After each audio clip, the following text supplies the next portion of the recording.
तीरे नैहर प्रभु यमुना तीरे सासुर। गंगा तीरे नैहर प्रभु यमुना तीरे सासुर। कुंवर कन्हैया हम कुंवर कन्हैया लगए स्वामी हमार हो। नारायण पूछे तुलसी से दिलवा की बात हो। नारायण पूछे तुलसी से कुंवर कन्हैया लगए कुंवर कन्हैया लगए स्वामी जी हमार हो। नारायण पूछे तुलसी से दिलवा की बात हो। नारायण पूछे तुलसी से के तोहरा सास तुलसी के तोहरे ससुर जी हो। के तोहरा सास तुलसी के तोहरे ससुर जी हो।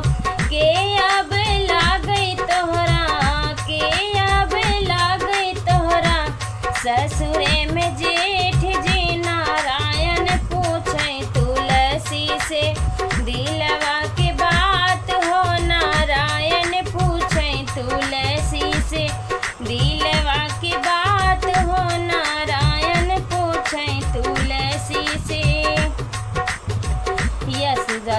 यशोदा जी सास हमारी नंद जी ससुर जी हो। यशोदा जी सास हमारे नंद जी ससुर जी हो।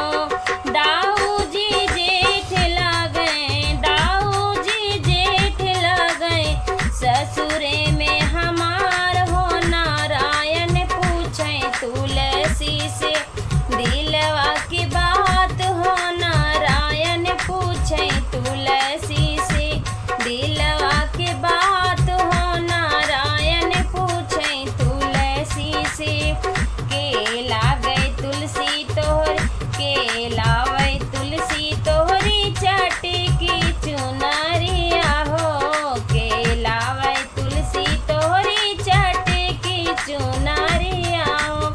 के लैके आवे तोहरा के लैके आवे तोहरा 16 सिंगार हो। नारायण पूछे तुलसी से दिलवा की बात हो। नारायण पूछे तुलसी से दिलवा की बात हो। नारायण पूछे तुलसी से कुंवर कन्हैया लावै लाली रंग चुनरिया हो। कुंवर कन्हैया लावै लाली रंग चुनरिया हो।